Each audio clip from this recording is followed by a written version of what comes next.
मित्रांनो, मागच्या लेक्चरपासून आपण भारतातील जी धार्मिक विविधता आहे, या धार्मिक विविधतेचा अभ्यास करत होतो. हीच कडी पुढे सतत सुरू ठेवताना, हीच साखळी सुरू ठेवताना आजच्या या लेक्चरमध्ये आपल्याला जैन धर्माविषयी माहिती जाणून घ्यायची आहे. मागच्या लेक्चरमध्ये आपण हिंदू धर्म काय, हिंदू धर्माची उत्पत्ती कशी, कुठे झाली, त्याचा इतिहास वगैरे आणि आजची स्थिती या बाबतीत जाणून घेतलेला आहे. त्याचप्रमाणे आज आपल्याला जैन धर्माबाबतीत जी माहिती आहे ती जाणून घेताना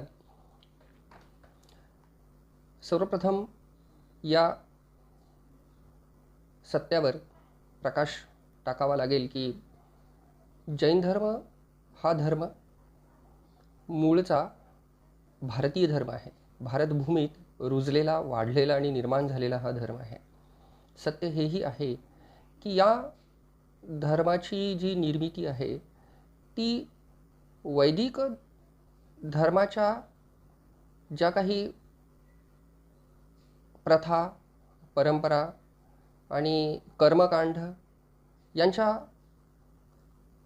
विरोधी तत्वातून, यांच्या संघर्षातून जैन धर्माचा उदय झालेला आहे, जैन धर्माची निर्मिती झालेली आहे. म्हणजे वैदिक धर्मामध्ये काही बाबी ज्या काही विशिष्ट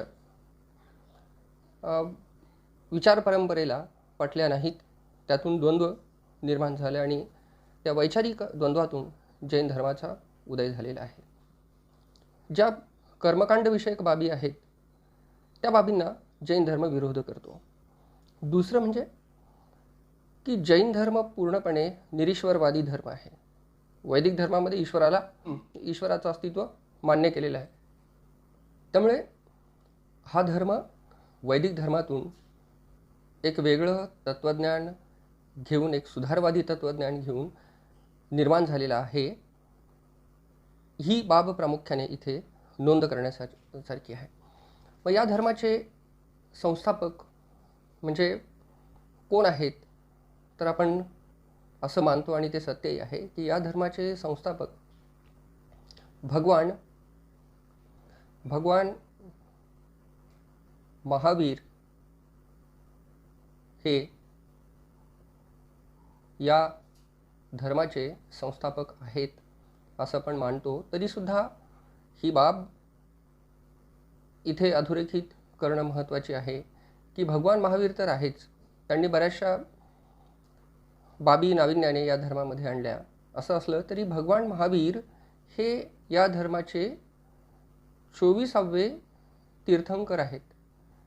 24वे तीर्थंकर ज्याला आपण म्हणतो, तीर्थंकर म्हणजे भगवान महावीरांच्या पूर्वी 23 तीर्थंकर. आणि तीर्थंकर ही संकल्पना अशी आहे जैन धर्मामध्ये की या तीर्थंकरांना अगदी देवाचं किंवा देवापेक्षाही महत्त्वाचं स्थान आहे. हे तीर्थंकर आहेत. आणि मग हे 24वे तीर्थंकर आहेत, तर मग पहिले तीर्थंकर कोण, तर ज्यांनी या धर्माच्या स्थापनेला योगदान दिलं, तर ते पहिले तीर्थंकर जे आहेत त्यांचं नाव आहे वृषभनाथ. वृषभनाथ. इथे थोडंसं लिहायला डिजिटली थोडं अवघड जातं आहे मला, तुम्ही समजून घ्या, पण लिहिणंही गरजेचं आहे. तर भगवान वृषभनाथ हे पहिले तीर्थंकर आहेत ज्यांनी वैदिक धर्माच्या काही अनिष्ट बाबींना विरोध केला आणि एक जैन तत्त्वज्ञान निर्माण केलं. तर त्यांना या अस्पृश्यता, जातीव्यवस्था, कर्मकांड या बाबी मान्य नव्हत्या आणि म्हणून वैदिक धर्मातून वेगळं होऊन त्याला विरोध करून आपला एक स्वतंत्र आचार धर्म त्यांनी निर्माण केला. आणि तिथून पुढे मग हे पहिले वृषभनाथ आहेत आणि मग नंतर दुसरे, तिसरे, चौथे असे 24वे जे तीर्थंकर आहेत. तर 24वे तीर्थंकर म्हणून आपण भगवान महावीरांकडे पाहतो. हे भगवान महावीर 24वे तीर्थंकर आहेत. यांनी खऱ्या अर्थाने जैन धर्मामध्ये काही मूलभूत आणि महत्त्वपूर्ण अशी तत्त्वे रुजवली आहेत. मग ही तत्त्वे कोणती आहेत? आपल्याला माहिती आहे की आज म्हणजे जैन धर्माचं जे काही स्वरूप आहे 24 तीर्थंकरांचंच ते योगदान आहे. आणि मग या एकूण 24 तीर्थंकरांच्या, विशेषतः भगवान महावीरांच्या या तत्त्वज्ञानामध्ये, या एकूण तत्त्वज्ञानाचा जो सार आहे तो एक, हे सर्व तत्त्वज्ञान जैन धर्माला प्रगल्भ बनवणारं तत्त्वज्ञान आहे. आणि या तत्त्वज्ञानामुळे जैन धर्म एक महान धर्म बनतो, जगातला तो एक महान धर्म बनतो. ईश्वराला न मानणारा हा धर्म जरी असला तरी 24 तीर्थंकरांना देवाच्या रूपात आणि किंबहुना त्यापेक्षाही महत्त्व देणारा, त्यापेक्षा श्रेष्ठ मानणारा हा धर्म आहे. आणि मग हे तत्त्वज्ञान काय आहे?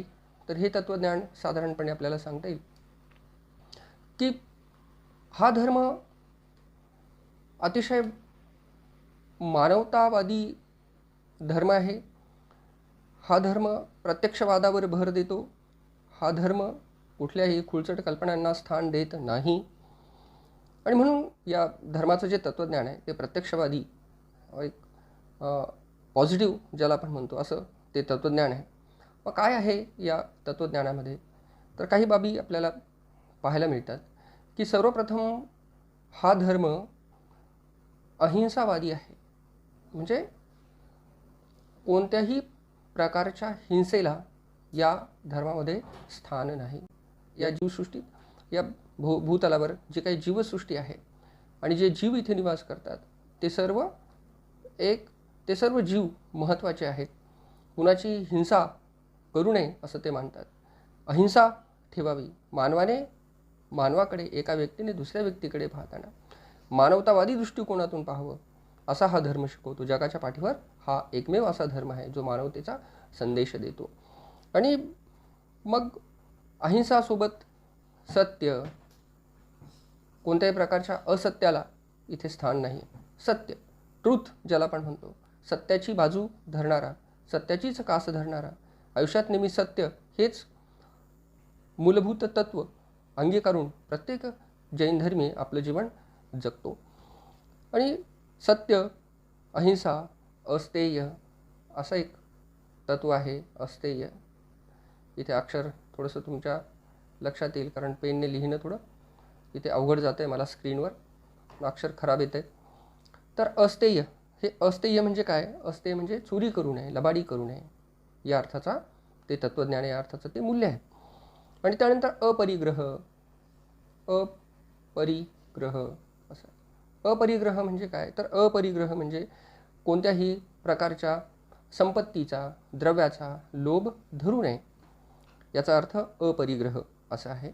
आणि याहीपेक्षा सगळ्यात महत्त्वाचं म्हणजे या धर्मामध्ये आपल्याला पाहायला मिळतं की ब्रह्मचर्यावर भर दिलेला आहे. ब्रह्मचर्य हे मूलभूत तत्त्व या धर्माचं आहे. ब्रह्मचर्य म्हणजे कोणत्याही प्रकारच्या लैंगिक वासना यापासून पूर्णपणे दूर राहणे होय असं आहे.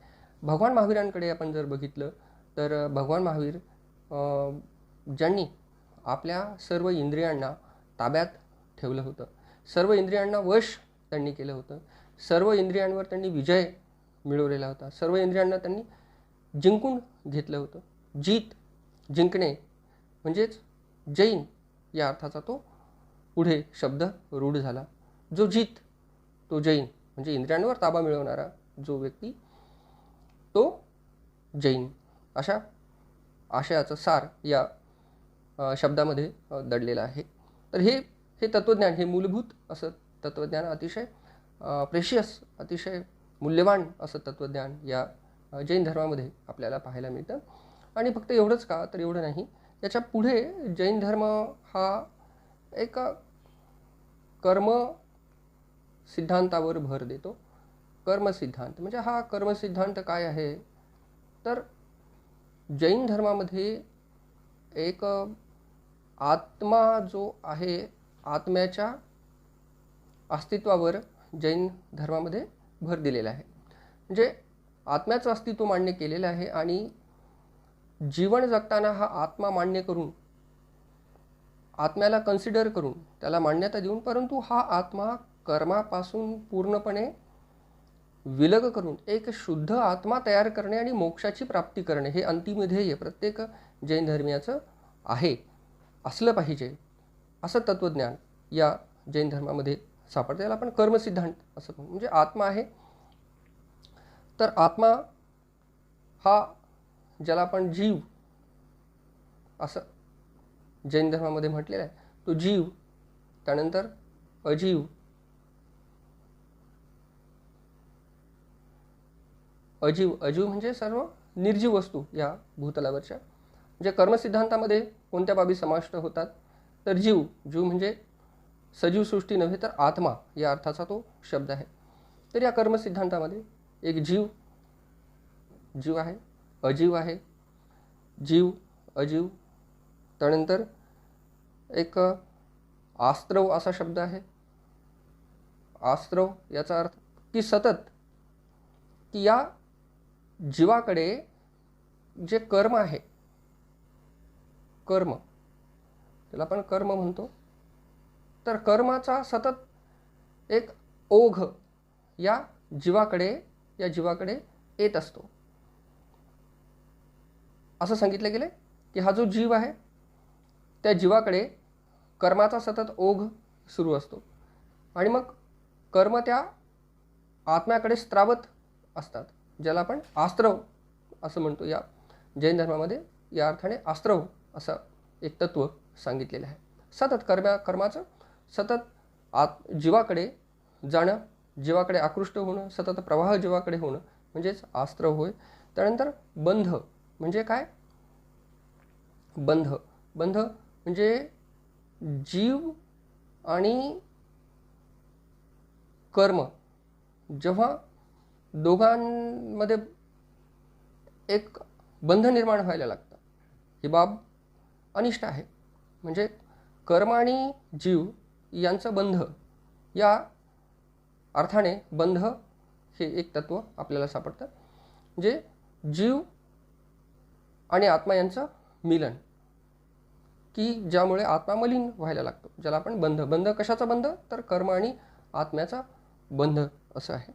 संवर, आता संवर काय आहे, संवर कशाला म्हणतात, तर संवर म्हणजे संवर या अर्थाचा की कर्म आणि कर्माचा सतत जो प्रवाह जीवाकडे येतो आणि जीवाला मलिन करायला लागतो, तर ते जीव, तो आत्मा मलिन होऊ नये म्हणून संवर म्हणजे रोकथाम, की त्या कर्माला थांबवणे, त्या कर्माला आळा घालणे म्हणजेच संवर. त्या कर्माला आपण वेळीच आळा घातला पाहिजे, संवर केलं पाहिजे.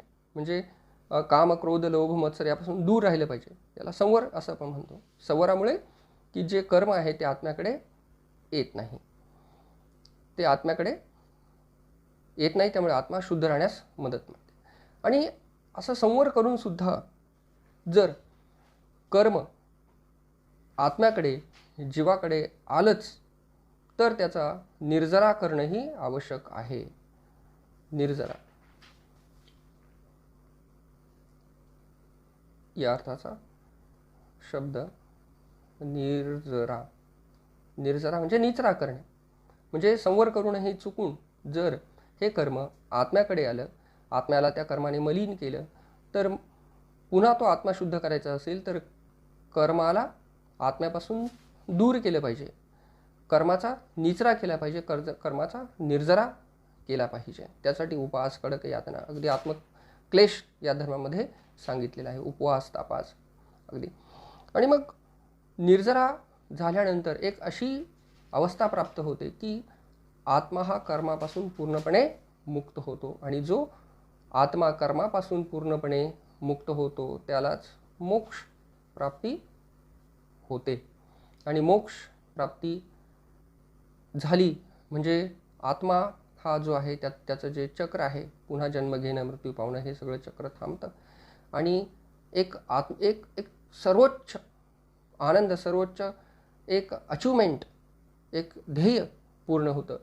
म्हणून मोक्षप्राप्ती हे अंतिम ध्येय जैन धर्माचं सांगितलेलं आहे. जैन धर्मीय जे आहेत ते मोक्षप्राप्तीच्या दिशेने मार्गक्रमण करतात. तर हे असं तत्त्वज्ञान जैन धर्माचं जरी असलं तरी जैन धर्मामध्ये 2 पंथ आपल्याला सापडतात. जैन धर्माचे 2 पंथ कोणते आहेत, तर जैन धर्माचे 2 जे पंथ आहेत, एक आहे दिगंबर पंथ आणि दुसरं आहे श्वेतांबर. हे श्वेतांबर आणि दिगंबर जे पंथ आहेत, दिगंबर म्हणजे की एक आकाश हेच आमचं वस्त्र, आकाश हेच आमचं घरदार, असं या अर्थाने सर्व त्याग, अगदी आत्मक्लेश म्हणजे अंगावर कपडेही न वापरणे. आणि श्वेतांबर जे आहे, तर श्वेतांबर हे श्वेतवस्त्र वापरतात. श्वेतवस्त्र वापरण्यावर या पंथाने म्हणजे मान्यता दिलेली आहे. दिगंबर पंथ पूर्णपणे हे दोन्ही पंथ अतिशय मूल्यवान पंथ आहेत. दोन्ही पंथांची जे तत्त्वज्ञान आहे अतिशय प्रगल्भ आणि मानवतावादी असं तत्त्वज्ञान दोन्हीही पंथाचं आपल्याला पाहायला मिळतं. आणि बरेचसे अनुयायी दोन्ही पंथाचे आज आपल्याला पाहायला मिळतात या भारत भूमीवर. तर हा असा जैन धर्म आहे. जैन धर्माची ही जी उपासना पद्धती आहे, जैन धर्माचे हे तत्त्वज्ञान आपण बघितलं आहे. आणि भारतभूमीत हा जन्म तयार झालेला आहे, भारतभूमीत निर्माण झालेला आहे. या धर्माच्या तत्त्वज्ञानामध्ये ऋषभदेव आणि त्यानंतर 23-22 तीर्थंकर आणि 24वे तीर्थंकर भगवान महावीर यांचं जे तत्त्वज्ञान आहे ते तत्त्वज्ञानाने मिळून जैन धर्माचं तत्त्वज्ञान बनलेलं आहे. अतिशय श्रेष्ठ असं तत्त्वज्ञान जैन धर्माचं आहे. मग जैन धर्मीय लोक आज भारतात सर्वत्र आढळतात. संख्येने हा धर्म अल्प आहे, तरी गुजरात वगैरे सारख्या राज्यात, राजस्थानसारख्या राज्यामध्ये हा धर्म, या धर्मीयांची संख्या अधिक आहे असं आपल्याला दिसतं. असं असलं तरी भारताच्या सर्वच कानाकोपऱ्यामध्ये जैन धर्म जाऊन पोहोचलेला आहे. हा हजारो वर्ष जुने, 3-4 हजार वर्ष जुना हा धर्म आहे. वैदिक परंपरेतून वेगळा होऊन आपलं स्वतःचं श्रेष्ठ तत्त्वज्ञान या धर्माने आणलेलं आहे. आणि शिवाय चंद्रगुप्त मौर्य यांचा राजाश्रय या धर्माला मिळाला आणि हा धर्म भारतात किंबहुना भारताबाहेरही जाण्यास मदत मिळालेली आहे. तर अशा प्रकारे हा या जैन धर्माच्या थोडक्यात तत्त्वज्ञानावर जैन धर्मामुळे भारतीय समाजाचं एकूणच जे तत्त्वज्ञान आहे ते अतिशय प्रगल्भ होण्यास मदत मिळालेली आहे. तर जैन धर्म हा भारतीय समाजाचा एक अतिशय अविभाज्य महत्त्वपूर्ण असा घटक आहे.